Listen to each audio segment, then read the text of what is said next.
Super excited to have you all join us today. Uh, welcome everyone to this call. My name is Mayowa. I'm a software engineer with Premise Data. I'm also the community champion for the Android community, Andela. And I'm really excited about this session that we are having today, talking about ChatGPT. I'm quite sure that a lot of us, at least a number of us, would have heard about ChatGPT, experimented with ChatGPT at one point or the other. And for me as well, I mean, I've had a lot of my experience around ChatGPT. The first time I heard about ChatGPT, I thought this was an impressive tool. And the first time I kind of experimented with it, I really felt empowered. And I'm so curious, how many people felt the same way I felt when I used ChatGPT? And this is really a free zone. So we have a poll currently running now. So feel free to go into the poll and let us know how you feel about ChatGPT. This is really free zone. There's no right or wrong answer yet. This is just to kind of give us a sense of what people engagement are with ChatGPT, how much they've used this to get a sense of who we have in our audience here. And really, this show is tailored to everyone who select an answer from these choices. But so feel free to get into the poll. Let us know. So I'm looking at the poll right now, 54%, 50%, 4%, and 46. So keep putting in your answers there. Let us know how it goes. But before we come back into the poll, I would love to introduce our speaker for today's talk. This is somebody that is so dear to me, with Shiloh. And Will is my colleague at Premise Data. It's not just my colleague, Will is my team lead. And Will and I, we've been together for over 3 years. And those 3 years have been an awesome development experience. This is somebody that I would say that when it comes to ChatGPT, is an ardent user and a follower of ChatGPT. In our company, he has done nothing less than 3 kind of demos around ChatGPT, and everyone has been motivated to use ChatGPT in the company extensively. I'm one of his guys who has been able to get into using ChatGPT, and I've been seeing the awesome uses of ChatGPT so far. So will be going through this talk with us today, telling us his experience around ChatGPT, some of the things that he considers as use cases on how we can exploit and better leverage on ChatGPT better.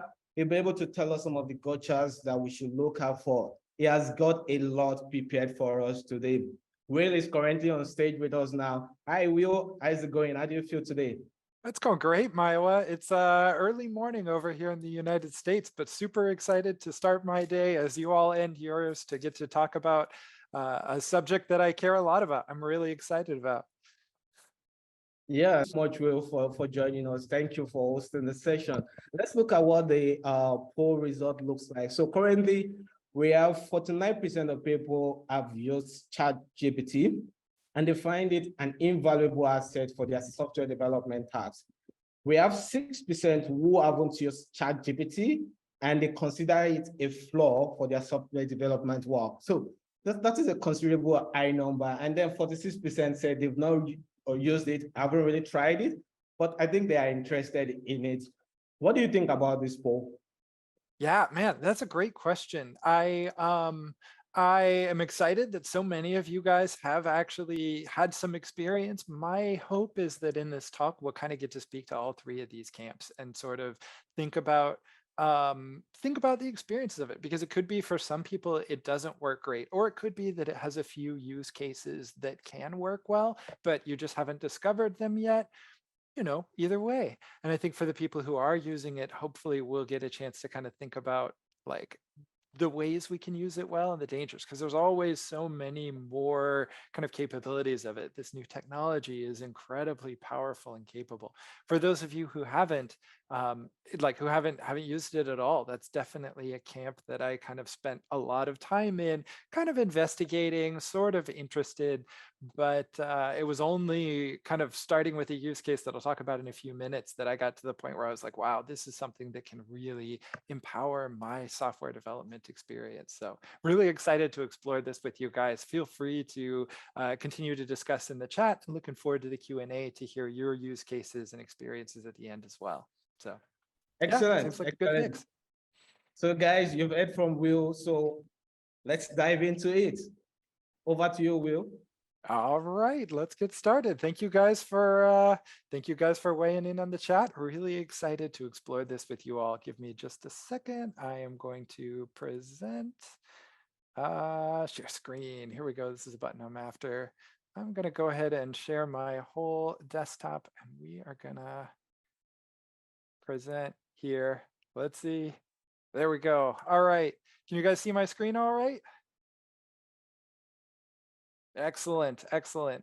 Give me 1 second. I'm going to close out this because I don't know if you can see the poll in the middle of my screen, but there we go. You guys don't have to watch the poll. Well, hey guys, as Mayowa mentioned, my name is Will Sheeler. I've been doing software development, in particular mobile development, for, gosh, coming up on a decade now. And I am really, really excited to get to talk to you guys about some of my experience with ChatGPT in particular.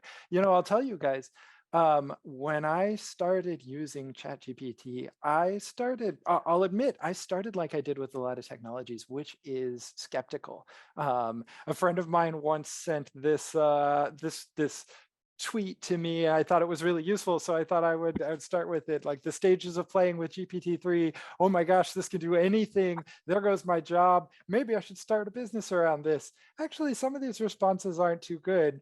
Actually, some of them are kind of awful. This isn't really intelligence. This is just spicy autocomplete.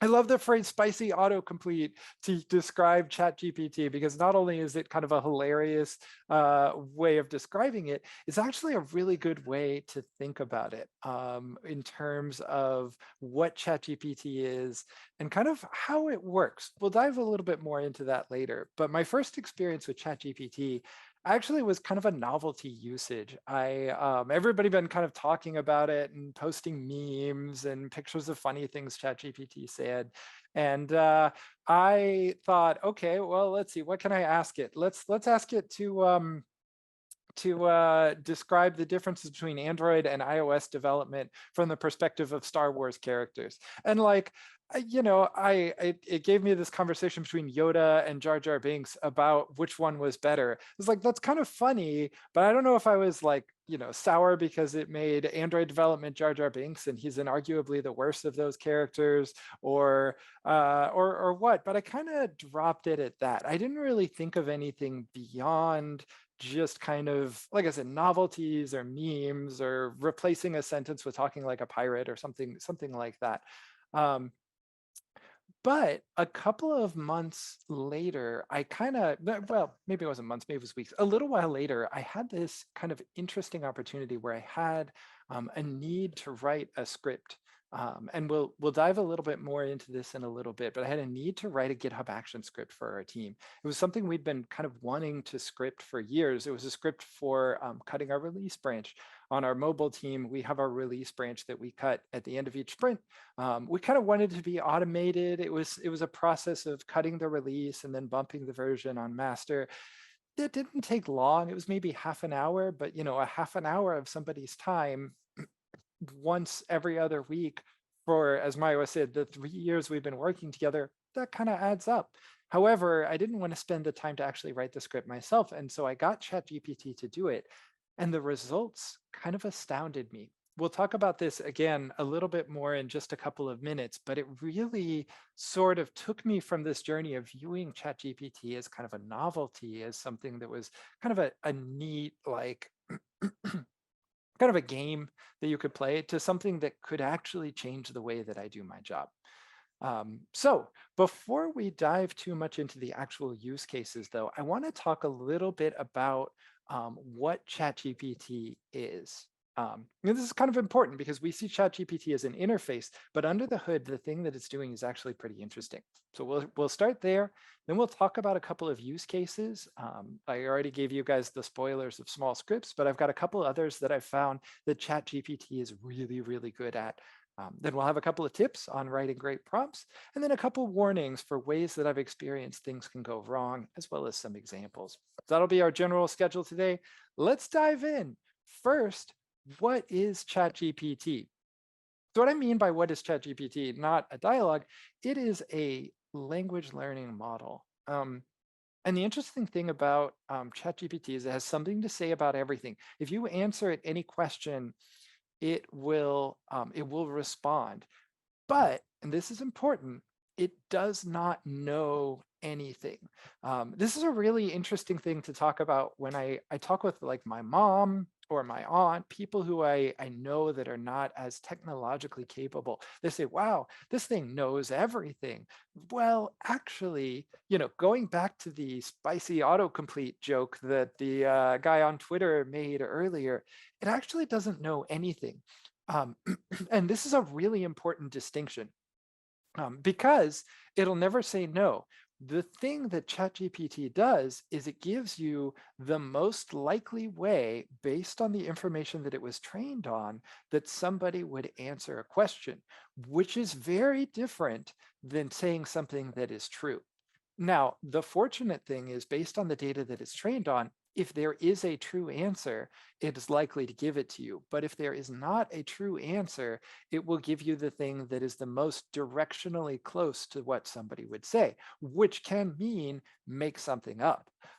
You see this all the time when people talk about like citing sources. You ask ChatGPT to cite its sources, and it will make something up completely random. If any of you guys have ever asked ChatGPT to do any math for you, you will find that it does something really random and usually very incorrect. It's because it doesn't know how to do math. It doesn't know how to do logic. The only thing that it does is it knows how somebody has likely answered a question like this before. It's a really clear distinction and a really important distinction. So that's kind of what ChatGPT is under the hood and what it's doing. There's a couple of different, well, and I also want to define when I say ChatGPT and we talk about ChatGPT, there's actually a lot of different systems out here that are capable of doing this kind of large language model communication. I'll talk a little bit about them now and also kind of mention my brief experiences with it. Your experiences may be different. It's also very, very possible that if you are watching this even a week from now, or maybe even today, the language models have updated and these will be different. But these are kind of my experiences with it. ChatGPT has actually been my favorite, and we'll get into this a little bit later. The reason why it's my favorite is because of the back and forth. ChatGPT is incredibly good at asking multiple questions and evolving the answers slowly. I think that's where the big power to these chat-based models are. I'll show you in just a couple of minutes the example of the script that I wrote. The first script that it gave me was pretty yeah, it wasn't bad. It just wasn't what I wanted. But over the course of 7 or 8 iterations, we got it to the point where it solved the problems that I had. So that's ChatGPT. ChatGPT is really, really good at keeping a history and at keeping a context in the conversation of what has been said before. GPT Playground is kind of interesting. Here, let's see. I'll go ahead and pull it up. Give me just a second. GPT Playground looks like, oh no, I have the bar at the top. Let's see, here we go. It looks like this. And if you see, this is kind of a playground, you can write information. I actually got my account a little bit bugged because I previously had a paid account and I switched to a free account of the GPT Playground, which has a different type of paid and free account than ChatGPT. So that's kind of an important distinction. So it actually doesn't work for me, which is probably the main reason why I haven't used it that much. But GPT Playground is where you can go if you want to sort of fine tune your model a little bit more. If ChatGPT is not giving you long enough answers, or if you want it to be a little bit more random, there's a couple different levers that you can play around with here. Bing Chat is actually very similar to ChatGPT. In my experience, the big difference is that the history is not quite as easily accessible. ChatGPT has your history right on the front page. I really like that. It technically is running on pretty much the same models, but you have to use Microsoft Edge to be able to run it. And as you guys can probably tell, I work on a MacBook, as many of you do, and it can work on Microsoft Edge. You can get it to work on a MacBook. Um, but my experience with, again, my experience with Microsoft Edge is not that great. So it's kind of driven me back to ChatGPT. Also because I pay for the $20 a month for ChatGPT. So I get to use the language learning model of ChatGPT 4 rather than 3.5. Though, as a side note, in my experience, I frequently will try commands across kind of different models and different systems just to kind of see how they react to it. I actually don't say this in anywhere public. I haven't ever noticed a difference between ChatGPT 3.5 and 4. So the answers that I get from both of them are really solid. So if you wanted to keep going with the free one, you probably would be all right to do that. I take that back. I think GPT-4 has given me, and this is a little bit of spoilers into something coming in the future, GPT-4 has given me some slightly better unit tests at times, but not enough to make like a gigantic difference. Let's talk about Bard really quickly. Bard is Google's new language learning model. And I'll tell you guys, if I had not used ChatGPT, I would have been really, really impressed with Bard. But I think that Bard works about as well as I expected ChatGPT to work, whereas ChatGPT works far better than I expected it to work. So, Bard is okay. It's also a very new product. It's much newer than ChatGPT. But in my experiences, it kind of made a few more mistakes and kind of had a few more UI bugs. That could change very rapidly as Google is continuing to evolve. But in my opinion, ChatGPT is still king. There's also two other here that I wanted to mention at the end, which are GitHub Copilot. And then for those of you who are mobile developers, particularly Android developers, the latest version of Android announced at Google I/O just about a week ago, Android Studio Hedgehog, has something like GitHub Copilot built in. In both of these cases, I've found them to be potentially useful at times, but not enough to make them like a normal part of my workflow in terms of accepting and using the guesses that they had. So these are the tools that you can use. In this talk, we're going to focus on ChatGPT just because it's the one that I've had the most success with. And I'll tell you guys, this is very much an opinion-based talk. All of the things that I'm going to talk about, all the use cases that I've found success with, hopefully you will find success with them as well. Hopefully it'll inspire you on some things that you can try. But if you have different experiences, totally reasonable. However, this tool has the ability to really accelerate our software development. My hope is that as we discuss it, you'll try these use cases and see if they actually help you. And if they do, sound them off in the chat or send me a LinkedIn message or something like that. I'd love to hear about you guys' experiences with them as well. So with that, let's hop into use case. Use case number one is code snippets. Now note that I said code snippets, not huge blocks of code. I've found that ChatGPT is great at awesome, small, standalone functions. It's awesome at scripts that do do just one thing. The things that I've found in particular for me that it's really good at are GitHub Actions.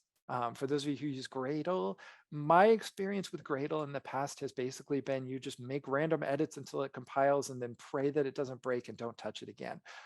But ChatGPT is really good at writing Gradle scripts and perhaps more importantly, explaining Gradle scripts that you already have. If there are snippets that you're like, I copied this from Stack Overflow, but I don't actually know if it's doing what I think it is. Ask ChatGPT what it does, see what it has to say. It's probably pretty good at it. And this is something we'll talk about a little bit later. I actually have been sort of learning Python lately. It's something that Mayo and I both have been kind of picking up some new languages.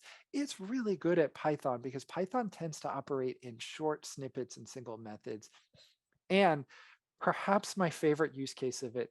In my opinion, regular expressions are arcane wizardry. Like they're magic of random characters stuck together, and yet ChatGPT tends to be really, really good at it. Now, you should validate everything that ChatGPT gives you, but if you're trying to write a regular expression to match something, ChatGPT is super, super good at it.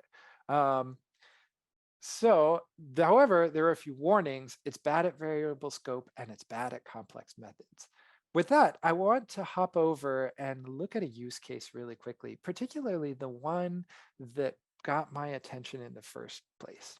So I alluded earlier to this experience where I let's see, sorry, give me just a second. This is actually not the one that I want. Let me see if I can find it. I had an experience. Here we go. Open a PR from a release. This is not the one that I want either. My apologies, guys. I was trying to be all prepared here and I missed it.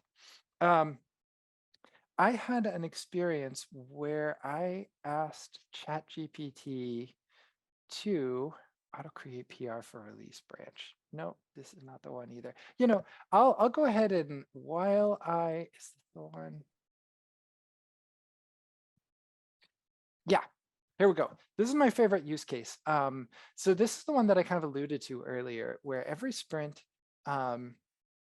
we would cut a release and it would, like I said, it wouldn't take a large amount of time, but man, we've been hoping for about 2 years to automate it. But I'll tell you guys, I don't know much about GitHub Actions. Learning how to write the correct script, learning all of the syntax for all the little things that I wanted to do, probably would have taken me a couple of days, maybe even up to a week, just to get everything tested and working well. So I asked ChatGPT, can you write a GitHub action script to iterate the current release version, write to file the next release date, and open a PR with these changes against master branch? Now I'll go ahead and tell you guys, this is not a very good prompt. I was still really, really early in my time here. This is pretty vague and it doesn't give it any context or anything like that. And yet, this is a moment of shock for me. It spat out, here is a GitHub action that, its name is next release. When you push to master, which is, not what we want, but we'll talk about that in just a minute. It uses a token, runs on Ubuntu latest, increments the version number, increments the, gets the current release version, increments the minor number, and then writes the new version to file. Commits and pushes changes and then opens, so commits it to a branch called next release and opens a PR against master. This would have taken me a little while to figure out, and ChatGPT did it in a second. I was pretty shocked by this, but it's not what I want yet. So what if our release file looked like this and we wanted the script to iterate minor version by 1 and next release by 2 weeks? It's funny, I actually meant to press the enter button and go to the next line, but the enter button actually submitted it. So it guessed what my file looked like, and it was actually pretty close to right. There was a minor difference, but I fixed it a little later on. So at this point, it adds the specific file and then increments the 2 values that I want here. Yeah, that was, in my mind, that was really, really impressive. So what if we wanted the script to only run if the current date matched the next release date? So we cut a release every 2 weeks. It's got the release date. So it went in and added the current release date. It greps it from the YAML file. It checks if the date is not equal to the current release, it finishes early and bails. Excellent. What if we also wanted it to create and push a new branch whose name matched release, major version, minor version? Note that even with just kind of mentioning these variables, it didn't push a branch that was release, major version, minor version. When we come down here, it actually attempted to insert those variables. So based on kind of these not that great prompts, ChatGPT understood what I was trying to do in this script and was able to write it really, really well. Now I'll tell you guys, at this point, this script is broken. There's actually a problem with scoping in here where this variable, it tries to use the current next release variable outside of the scope. Whenever you have a new run section like this, it removes the scope and all variables are lost. But this doesn't get me 100% to where I wanted to go, but it got me about 90% to where I wanted to go. And something that would have taken me a week then took me about 2 or 3 hours. Now, that being said, I then took the entire rest of the week to never be able to shut up again about my team, about how cool this was, and to show it off to everybody I knew. But we'll say in general, it was probably a time saving exercise. Joking aside, this definitely was a time-saving exercise. The amount of learning that I would need to do for something like this, how to compare the current date to the next release date, things like, grepping a file for a specific string and then pulling the variable from the end of it and then modifying that file, that would have taken me a long time to do. What we've seen so far took me about 5 minutes with ChatGPT. So at this point, I correct the file name and so that it now has the right version.properties. And note that when I gave it the correct file name, it added that to all of the different places that used it. That was something that impressed me. At this point, I was kind of trying to figure out the scoping because I'd run the script and had found that it wasn't working. And like I mentioned before, it failed at the scoping. It's interesting. I had another script that I did that succeeded at the scoping. So again, using the analogy that ChatGPT is spicy autocomplete, a lot of times your quality will vary based on the examples that were used to train ChatGPT. But there's a lot of really high quality samples out there. So another thing that I found, and I'll kind of mention this a little bit later in the talk, was if you have like an algorithm that you're working with that is very academically researched, it'll be really, really good at working with that because it has a lot of examples to build off of. In this case, when I was having it write something relatively new, there were a few cases where it had a little bit of trouble. Okay, let's see. There's a couple other. So this is the point where I told it the actual format of the file. I thought it was kind of interesting. It actually pulled the regular expression of the file. So again, it looked at the values that I gave and said, yeah, this is probably, it's probably not always going to look like major version equals 10, minor version equals 4, fixed version equals 0. It's probably going to be major version equals something with this regular expression. And it went ahead and added that into the file here. This was an interesting one. I found that this action didn't run with our GitHub runners that we were using. So I asked it, hey, can you do it without using this action? I was like, sure, absolutely. Here's a modified script that opens a pull request without using Peter Evans create pull request. So in this case, what it does is it goes ahead and curls GitHub's URL directly, and it goes ahead and adds the bearer token that it comes up with from the credentials that we have in the script, and reaches out to it without using this other GitHub action. So it's kind of a good example of the sort of iteration and back and forth that you can do. I can almost guarantee you, as you guys try out things with ChatGPT, they're not going to work the first time. But with a lot of these kinds of things like Stack Overflow, you go to Stack Overflow, you expect to see an answer and to kind of take that answer and copy and paste it directly. With ChatGPT, you don't have to do that. You can go back and forth. You can think about like, how would you change it? And then you can ask ChatGPT, change it in that way. And so the first answer you get may not be very good, but I bet the fifth or sixth answer you get probably will be good if you're asking it to do something that it's capable of doing. Sometimes there are things that it just can't do, which is again why we're saying focus on smaller code snippets, focus on well-defined solutions in the code, really, really simple blocks. Also, we'll talk about this a little bit later, but you can go ahead and tell it like, hey, something went wrong here. It doesn't correctly insert the variables. And it'll say, yeah, I apologize for that mistake. Here's the corrected script with the variables properly inserted. In this case, actually, it never properly inserted the variables because, like I said, it couldn't quite figure out the scoping. But that's okay.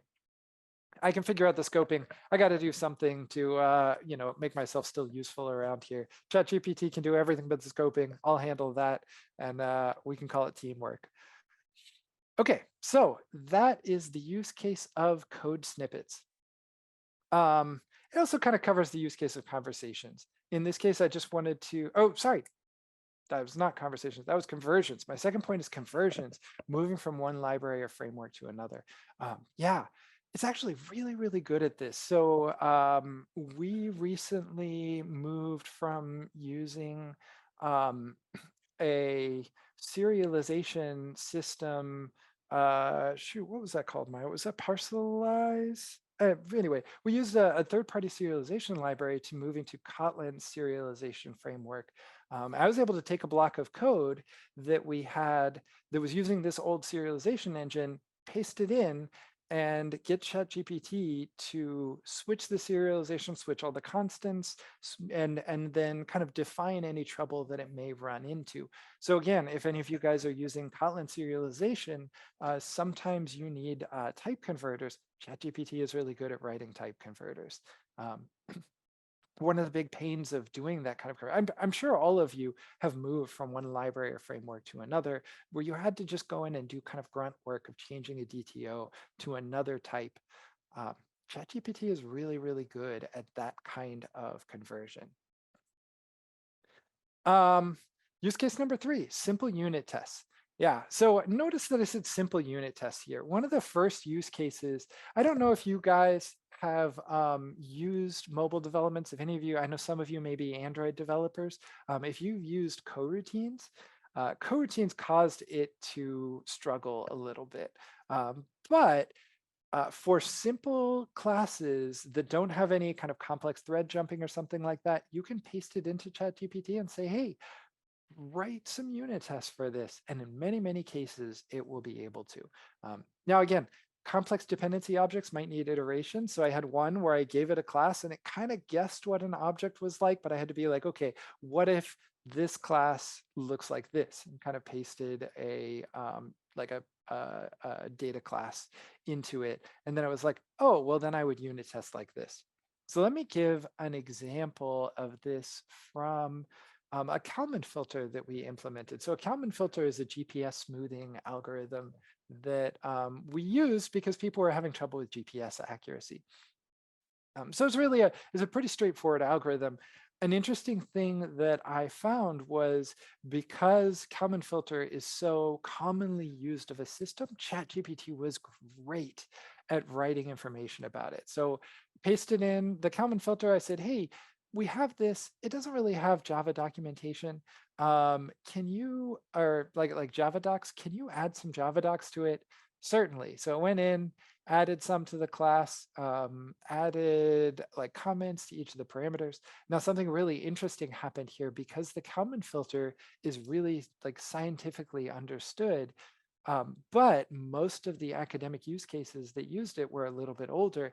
If you look at this carefully, this code is in Kotlin, but the commented code that it gave me was in Java. I believe because so much of its trained values included Java. So that was kind of fun, kind of an interesting use case. I was like, hey, can you bring it back to Kotlin? Sure, brought it back to Kotlin. Yeah.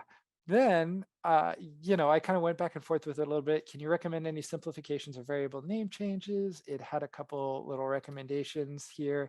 Actually, it's kind of funny. I went ahead and applied 2 of these and then kind of ignored the second 2. But then another one of our team members actually recommended both of these in the pull request as simplifications. So there you go. That's kind of funny for you.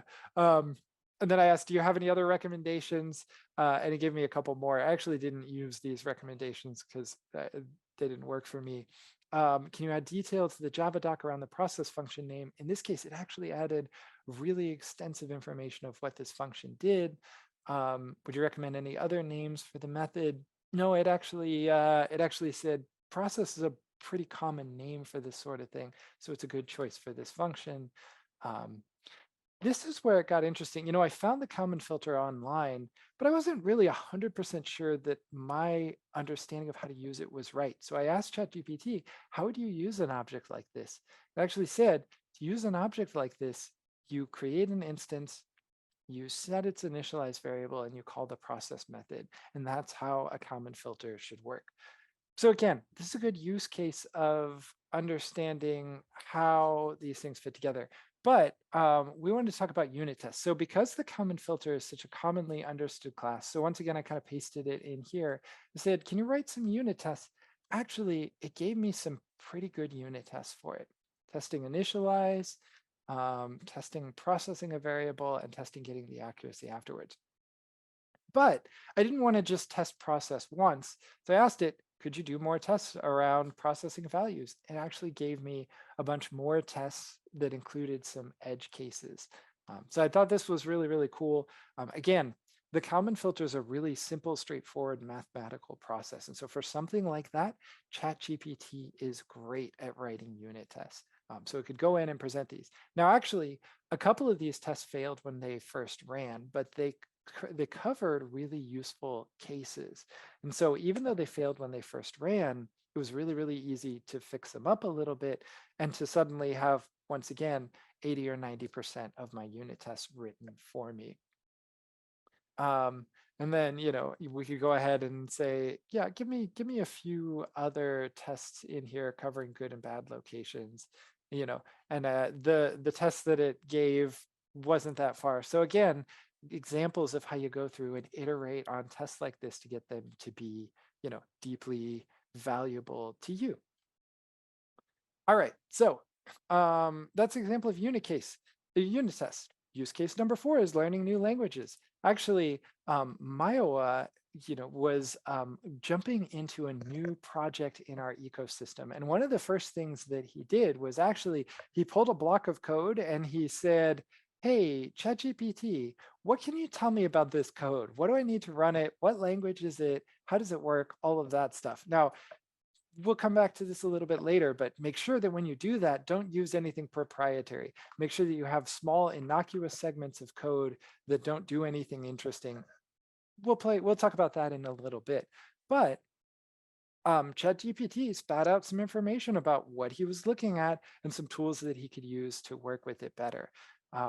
Like I mentioned earlier with Python, a lot of the times, as somebody who really is more of a Kotlin domain expert, a lot of times I know what I want to do, but I don't know the exact syntax that I want to do it with. Actually, Mayo and I were in a call just yesterday where we were working with Scala, and I was like, man, I know what I want to do with this. What's the most concise way to do this in Scala? And I was like, oh yeah, perfect. Here you go. Here's a simple line. Took it, pasted it into our code. And our backend developers think that I'm very smart because I can write moderately capable Scala code. That's a joke. So for learning new languages, super, super good at that. Rubber duck debugging is interesting. I don't know if you guys have heard of the concept of rubber duck debugging. It came from a book. I'm trying to remember. It's one of the older programming books where a guy would have a rubber duck on his desk. And if he was ever encountering really, really difficult programming like concepts or problems, he would explain the problem to the duck on his desk. And just the process of explaining the problem to the duck was enough to kind of jog his memory and help him kind of think through things in a different way so that he could, he found that he could often solve the problem. Oftentimes we use senior developers like this, or, in my case, Miowa and another guy on our team called Nate. I'll be like, hey guys, I have this problem. Here's kind of what's going on. And half the time, by the time I've explained it, I have an idea of something I could try that I didn't think of when I was just staring at the screen trying to figure out what to do. ChatGPT is super good at that. It'll recommend suggestions. It'll give different thoughts for how you could possibly fix it. So if you have problems that you're dealing with, one, just explaining it sometimes is enough to get you in the direction you need to go. But two, if explaining doesn't get you in that direction, ChatGPT may have some really, really good suggestions for the problems that you face, even if you have to be relatively vague with them. So amazing at thinking through complex with you and good at suggesting alternate ideas. This actually is a really interesting use case, and I wanted to include it here. This use case is not actually directly related to programming, but ChatGPT is actually really, really good at soft skills. I actually, uh, when I was writing reviews for Mioa and Daniel and Eslam, the three members who I'm the tech lead of, I finished the reviews and I was like, okay, I want to make sure that the tone that I have on this is good. ChatGPT, I removed names and everything. ChatGPT, what do you think about the tone of this? How does this come across? Actually, ChatGPT responded, if you change this a little bit, it'll soften it. This section doesn't really add a lot of impact. You could probably go ahead and remove it, things like that. I actually, in writing my own review, I was like, hey, can you check the grammar on this? And yeah, did a great job. It is really, really good at English grammar. And by the way, we'll jump into this when we get into the tips really quickly, but if you ask it, hey, as an English grammar expert, how would you change this document? It'll actually give you better answers than just, can you double check this? So yeah, super, super good at the soft skills. If you've got a message that's going out to various people, you can say, hey, how would you sharpen this? It's funny. I actually, the bio that I presented, I first wrote a bio and I didn't like it very much. So I was like, ChatGPT, can you make this bio a little bit better? And it gave some kind of additional information. It didn't give additional information because obviously it doesn't know any additional information about me, but it was able to kind of clarify it and clean up some of the phrases and things like that. So communication is such a critical part of what we do as developers on a day-to-day basis. And the code is super valuable, but the soft skills are super valuable too. Actually, if you look in my ChatGPT history, one of the things that you'll find is there's a lot of questions about how to make my one-on-ones better and like how to have better conversations, like as kind of management, as I've kind of stepped into that role. ChatGPT always has great advice for that kind of stuff because what it's doing is it's collating advice that's found on the internet, but tailoring it to your situation. Super, super valuable. It's like having a blog post written on anything that I want at any given time, but also the blog post might be wrong. So there you go. So let's jump on to tips. Those are the use cases with ChatGPT that I've found to be useful. But there's a couple tips that apply to any use cases. And the first one is ChatGPT bases its answer on who it thinks should be answering the question. So you have to tell it who it is. So for example, if you phrase something as like from the perspective of an Android developer, or what if you're doing this as a more senior developer, or what if you're indexing on testability, you'll get different answers. I actually read something that was really interesting where somebody said, if you asked ChatGPT, please, you will get better answers because academic discussion tends to be more polite than kind of non-academic discussions. So, you can also, you can ask it please, and that'll help get better answers, but you can also say from an academic perspective, answer this question this way. So there you go. Giving ChatGPT a perspective can be really, really helpful. Tip number 2, we talked about this a pretty fair amount of the previous examples. Expect to iterate a few times.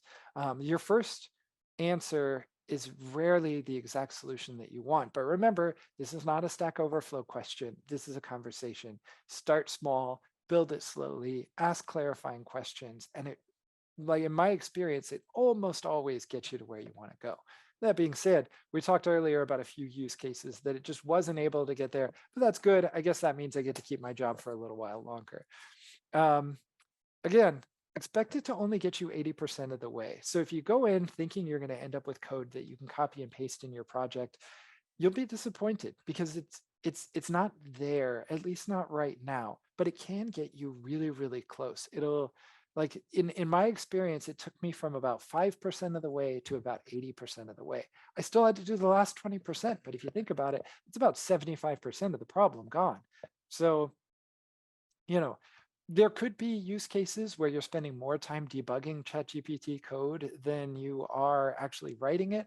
One of my coworkers once called it an instant legacy code generator. And so if that's the case, feel free not to use it for everything, but for the things that you use it for, don't expect you to get 100% of the way there.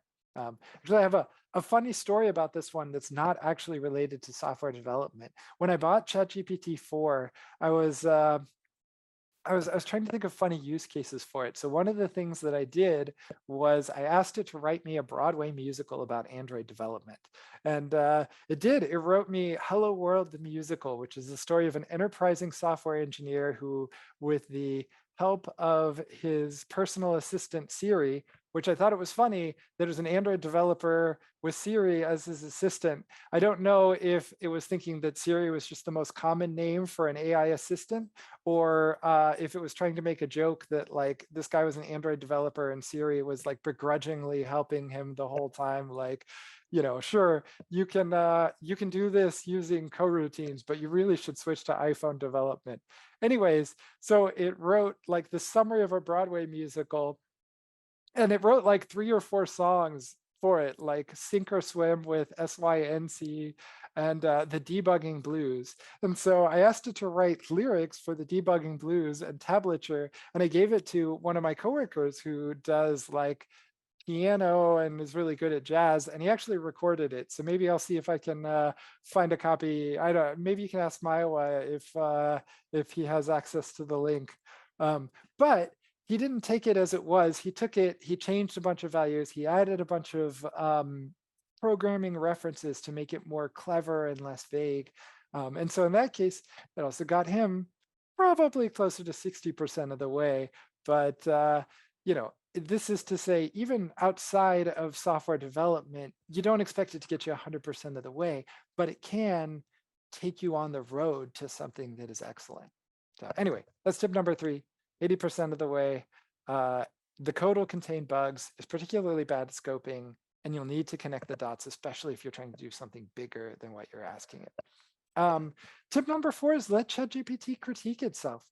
I kind of commented earlier, we saw like a piece in the script where it was like, hey, this doesn't work. I was like, oh, I apologize. Here's the fixed version. There's an article I found online that somebody actually took the code snippet it gave it, pasted it, and said, is there anything wrong with it? And ChatGPT said, yeah, there is something wrong with it. If you do it this way, it could have a bug. Here's a fixed version. Yeah, sometimes if you'll paste it and you say, is there anything wrong with it? It'll say, no, this looks good to me. That doesn't guarantee that it's good, but it's probably good. At least it's more likely good than if it says that there's an error and fixes it for you. So let's get to warnings. We kind of alluded to this earlier. ChatGPT is wrong sometimes, as well as the other systems. So when you're working with these systems, don't ever use code that you don't understand. If you read through it and you're like, yeah, this makes a lot of sense, this is really clever, use that code. But if you read through it and say, I don't know what it's doing, you could end up with something like this. By the way, this was my first experience of Bard. I asked it to write the same script where it opened a PR against master with the changes. And what you'll find is it comments here that it's opening a PR with the changes. But what is it actually doing? Well, if you read this carefully, it's adding the file that it changed, committing it, and pushing it straight to master. That's an interesting way to open a PR, Bard. If I didn't know what this was doing, I might check this in, and this is absolutely not what I wanted it to do. It's very different. The comment even says that it's doing what I wanted it to do, but it's not. So again, remember, these models are not smart. They are pulling in information, they are collating it, but spicy autocomplete. The autocomplete can be wrong. It can guess something incorrectly, and that's definitely what happened here. So be careful, only use code you understand. ChatGPT will never tell you no. Oh, and there's an interesting thing. If a command doesn't exist, it'll tell you the most likely thing that a command would be named if one did exist. I was actually trying to do something with GitHub on a different script that we had for back merging. I was trying to use the GitHub command line tool. And I said, hey, can you do this whole thing using a GitHub command line tool? I was like, sure, absolutely. One of the things that I wanted it to do was create a new branch. And it had a GitHub command line tool command that made a new branch. The problem with that command was that it did not exist. It sounded like something that would exist, but it didn't. Um, so, I was like, okay, this command doesn't exist. Can you switch that one back to, well, I think at that point I just went ahead and made the change myself because I knew kind of what needed to happen. But that brings you, like, the best case scenario of using code you don't understand is a bug. The worst case scenario is, a significant bug. Or maybe, sorry, the best case scenario is that it breaks. The worst case scenario is that you introduce a significant bug. So be really, really careful with code that you don't understand. And if any of you have had ChatGPT introduce any bugs, sound off in the chat. We'll chat about it in a little bit. I'm looking forward to hearing your experience. Warning number 2 is interesting. ChatGPT is bad at math. So I have a fun example of this one. I was trying to do just something simple, like if you had 10 plus 20 plus 30 and so on, how many iterations would you need to reach number? So I was looking at seconds. How many would you need to reach a number that matches about 3 days? It's like, okay, so it worked a lot of math for me. It did it, it simplified it, it ran through it, and it gave me the answer of 32 iterations. That doesn't seem quite right. 32 iterations of 10 plus 20 plus 30 to get higher than 172,000. That seems low. Apologies, let's recalculate. This time, it did some math. 132. It still seems kind of low. Apologies, now it's 373. Curious, what if it said that still seems low? Okay, then it did a bunch more math. Now it's 132. So like, then I did it and divided it by 10 just to kind of see what it gave me. This time it's the first 100, which would mean that it would be 1,000. What about the first 1,000 numbers? So anyway, like, okay, so the answer for the first 1,000 numbers is also, well, no, it's 1,000 on that one. What about the first 200? 200 is, yeah, 20. Anyway, this is all to say, ChatGPT can't do math. If you want to do math, go to something like Wolfram Alpha. But it's really funny, if you ask it to do math and then asked it to check its math, it will say, man, that previous answer was terrible. Here's a new completely wrong answer. It's just bad at math. Don't ask ChatGPT to do anything mathematical for you. Use something else for that. This is actually a really significant warning. Don't send it anything proprietary because any information you send ChatGPT could be used as a part of its algorithm.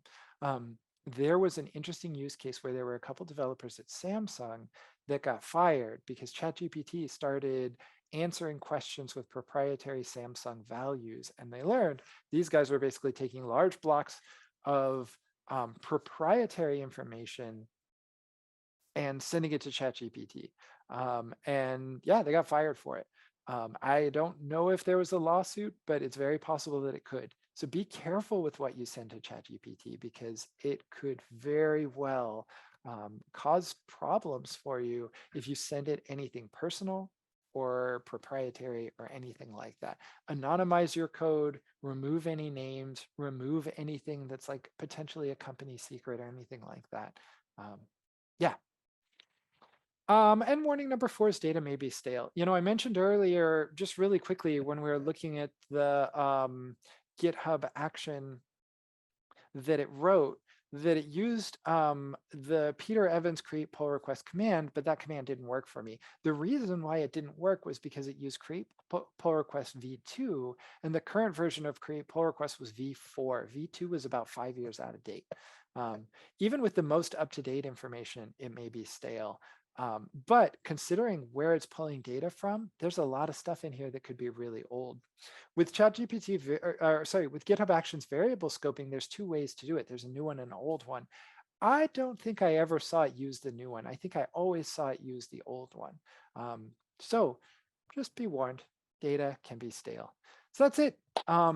That's a in conclusion, that's kind of my experience of ChatGPT. It's been incredibly valuable for me.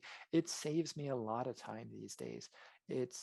But there's a couple warnings for how I've used it that I've been successful with. Hopefully you guys can learn from those good use cases. And now let's chat about it. Awesome.